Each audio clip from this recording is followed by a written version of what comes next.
উৰুকাৰ আগদিনাই অসম জাতীয় বিদ্যালয়ৰ প্ৰাংগণত জ্বলিল মেজি ভেলাঘৰ। সহস্ৰাধিক শিক্ষাৰ্থীৰ অংশগ্ৰহণেৰে উদুলি-মুদুলি হৈ পৰিল গুৱাহাটীৰ নুনমাটিস্থিত অসম জাতীয় বিদ্যালয়ৰ প্ৰাংগণ।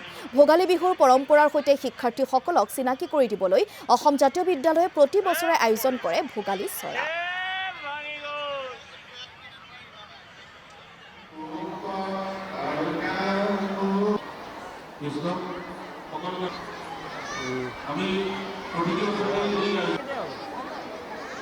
অসম জাতীয় বিদ্যালয় আৰম্ভণিৰে পৰাই এই পৰম্পৰা ৰক্ষাৰ কাৰণে চেষ্টা কৰি আহিছোঁ। প্ৰতি বছৰে আমি এই অনুষ্ঠানৰ আয়োজন কৰোঁ। আমি জানো ভোগালীটো অসমৰ সকলো শ্ৰেণীৰ জনসাধাৰণৰ কাৰণে জাতি ধৰ্ম বৰ্ণ নিৰ্বিশেষে সকলোৱে আমি উমৈহতীয়াভাৱে এই উৎসৱ পালন কৰোঁ। আৰু আমাৰ বিদ্যালয়ত আমি এই পৰম্পৰাৰ লগত ছাত্ৰ ছাত্ৰীসকলক চিনাকি কৰাই দিয়াৰ উদ্দেশ্যে ভোগালী বিহুৰ দুদিন আগতেই যিহেতু আমাৰ বহুত ছাত্ৰ ছাত্ৰী অসমৰ বিভিন্ন ঠাইলৈ যায়, সেইকাৰণে আৰু বহুত মহানগৰৰ বহুত ছাত্ৰ ছাত্ৰীয়ে এই পৰম্পৰা দেখাৰ সুযোগ নাপায়।